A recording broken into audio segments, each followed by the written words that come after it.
మహాభారతం సులభ శైలిలో గాంధారితో ధృతరాష్ట్రుడి వివాహం, కుంతి మాద్రీలతో పాండురాజు కళ్యాణం. త్రేతాగ్నుల వలె తేజరిల్లుతూ దినదిన ప్రవర్ధమానులు అవుతున్న పుత్రులను మువ్వురిని చూస్తూ భీష్ముడు సంతోషంతో పొంగిపోయేవాడు. ధృతరాష్ట్రుణ్ణి జాగ్రత్తగా కాపాడుతూ పాండురాజుకు పలు విధాల శస్త్ర విద్యల్లో శిక్షణను ఇప్పిస్తూ విదురునికి నీతి శాస్త్రాలను ఉపదేశం చేయిస్తూ మువ్వురిని సమాన ప్రేమతో చూడసాగాడు. కాలచక్రం గిరగిరా తిరిగిపోయింది. కుమారులు నవయవ్వనం ననలెత్తిన శరీరాలతో ప్రకాశింపసాగారు. ఒకరోజు సత్యవతి భీష్ముణ్ణి దగ్గరగా కూర్చోబెట్టుకొని ఇలా అంది, నాయనా, నీ బుద్ధిబలంతో భుజబలంతో నాకు ఏ చింతలు లేకుండా ఇంతకాలం గడిచిపోయింది. ఇప్పుడు మళ్ళీ ఒక క్రొత్త విచారం పట్టుకుంది అంది. ఏమిటి తల్లి, నీ చింతకు కారణమేమిటి అని అడిగాడు భీష్ముడు.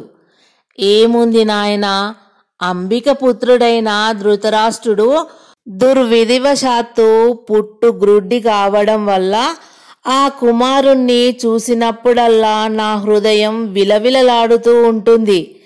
జ్యేష్ఠుడైనందున సింహాసనానికి అతనినే అధిపతిని చేయవలసిన ధర్మం కానీ అని ఆగిపోయింది. నీ విచారం ఇంతేనా అమ్మా? ధృతరాష్ట్రుడు పేరుకు పట్టభద్రుడైన మహాబల సంపన్నుడైన పాండురాజు రాజకార్యాలను చూసుకుంటాడు తల్లి. ఆ ఇద్దరన్నదమ్ములలో అనంతమైన ప్రేమాభిమానాలు వెల్లి విరుస్తూ ఉంటాయి అన్నాడు భీష్ముడు. సంతోషం నాయనా. అయితే పట్టభద్రుణ్ణి చేసే ముందు ధృతరాష్ట్రుడికి వివాహం చేయాలి కదూ నాయనా. అదేమిటమ్మా క్రొత్తగా మాట్లాడుతున్నావు? ధృతరాష్ట్రుడికి వివాహం చేయడానికి నేను నిర్ణయం చేసుకున్నాను తల్లి అన్నాడు భీష్ముడు. కానీ చూసి చూసి పుట్టుగుడ్డివానికి పిల్లని ఇవ్వడానికి ఏ రాజు అంగీకరిస్తాడు తండ్రి? సత్యవతి కంఠం విషాదంగా బొంగురుబోయింది. అమ్మా, నీ దుఃఖం నివారించడానికి మళ్ళీ రెండవసారి ప్రతిజ్ఞ చేస్తున్నాను. చిరంజీవి ధృతరాష్ట్రుడికి ఒకరిని కాదు, ఇద్దరిని కాదు, 100 మంది సుప్రసిద్ధ రాజకన్యలను తెచ్చి వివాహం చేస్తాను అని భీష్ముడు అనగానే సత్యవతి భయ విస్మయాలతో నాయనా భీష్మ అంది. నా నిర్ణయం తిరుగులేనిది తల్లి అని భీష్ముడు ఆమెకు నమస్కరించి అక్కడి నుండి వెళ్ళిపోయాడు. గాంధార రాజేంద్రుడైన సుబల మహారాజు దగ్గరికి తన పురోహితులను పంపించాడు భీష్ముడు. ఆ మహారాజు జ్యేష్ఠ పుత్రికే అయిన గాంధారిని, ఆ యువతి చెల్లెండ్రను 10 మందిని తన తమ్ముని కుమారుడైన ధృతరాష్ట్ర యువరాజుకు ఇచ్చి వివాహం చేయించడానికి అంగీకరించవలసిందిగా శాసనం లిఖించి ఆ బ్రాహ్మణుల చేతికి ఇచ్చి పంపించాడు భీష్ముడు. సుబల మహారాజు భీష్ముని అభ్యర్థనా పత్రం చదువుకున్నాడు. భీష్ముని కోరికను తిరస్కరించడం తనకు క్షేమం కాదని భావించాడు. ధృతరాష్ట్రుడు జన్మతః అంధుడని భీష్మ పురోహితులు దాపరికం లేకుండా చెప్పారు. సుబలుడు పుత్రికలను, కుమారుడైన శకునిని, బంధువర్గాన్ని వెంటబెట్టుకొని భీష్ముని పురోహితుల వెంట హస్తినాపురం చేరాడు.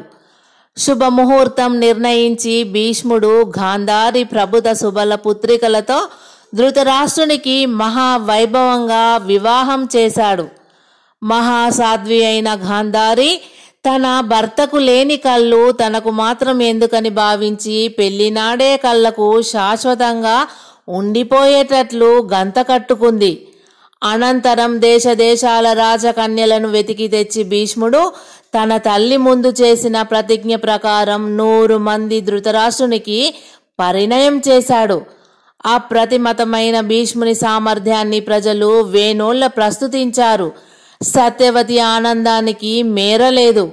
ఆ తరువాత భీష్ముని మనసు పాండురాజు వివాహం మీదికి పయనించింది.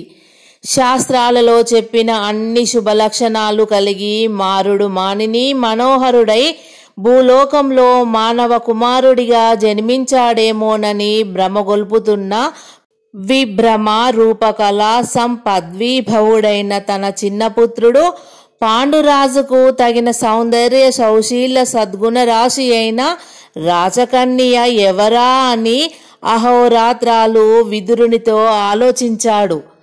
ఒక సమయంలో కుంతీ భోజుని గారాల కూతురైన కుంతీ కుమారి స్వయంవరోత్సవం దేశదేశాల చాటబడింది. భీష్మునికి కూడా తన తమ్ముణ్ణి పంపవలసిందని కుంతీ భోజ మహారాజు సాదరంగా ఆహ్వాన సందేశం పంపించాడు. భీష్ముడు వెంటనే విప్రవరులను విరుత వీరభటులను తోడు చేసి పాండురాజును వైభవంగా కుంతీ భోజుని నగరానికి పంపించాడు. ఆ స్వయంవరంలో వీరాది వీరుడైన పాండురాజు రూపగుణ సంపదలకు మురిసి వృధాదేవి తన మనసును సమర్పిస్తూ ఆ రాజనందనుని మెడలో పూలమాల వేసింది. కుంతీదేవి అసలు పేరు పృథాదేవి. శూరుడనే యాదవ ప్రభువు ఉండేవాడు. ఆ మహాభాగ్యునికి వసుదేవుడు పుత్రుడు, పృథాదేవి పుత్రిక. శూరుని మేనత్త కొడుకైన కుంతీభోజ మహారాజు తనకు పిల్లలు లేనందున పృథాదేవిని దత్తత తీసుకొని పెంచుకున్నాడు. అప్పటి నుంచి ఆ పుణ్యవతి కుంతీ కుమారి అయింది. ఆ విధంగా కుంతీ కుమారిని గ్రహించి పాండురాజు మహావైభవంతో హస్తినాపురానికి తిరిగి వచ్చాడు. భీష్ముడు, సత్యవతి, ధృతరాష్ట్రుడు పాండురాజును కౌగిలించుకొని మురిసిపోయారు. దివ్య రూప తేజో సంపన్నయైన కోడలిని అంబాలిక అక్కున చేర్చుకొని పొంగిపోయింది. కుంతీదేవి పాండు మహారాజుకు దేవేరి అయినంత మాత్రాన భీష్మునికి తృప్తి కలగలేదు. జగదేక వీర శిఖామణి అయిన ముద్దుల కుమారునికి ముద్దులు చేసే చిన్నరాణి ఉండటం అవసరమనిపించింది. మళ్ళీ తీవ్రంగా ఆలోచించాడు భీష్ముడు. మద్రరాజనందిని అయిన మాద్రీ కుమారి ఆ మహాత్ముని మనసును చూరగొంది. అంతే, మాద్రీ కుమారి పాండురాజు రెండవ ఇల్లాలై వైభవోపేతంగా మాద్రీదేవి అయి పాండురాజు రాణివాసం చేరుకుంది.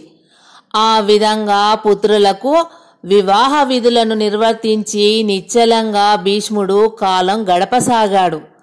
ఆ తరువాత భీష్ముడు ధృతరాష్ట్రుని చేత అశ్వమేధ యాగం చేయించాలని భావించాడు. ఆ పూజ్యుని భావనకు అనుగుణంగా ఒకనాడు పాండురాజు దిగ్విజయయాత్ర చేయడానికి తనకు అభిమతంగా ఉందని, తన కోరికను అంగీకరించమని భీష్ముని మ్రోల విన్నవించాడు.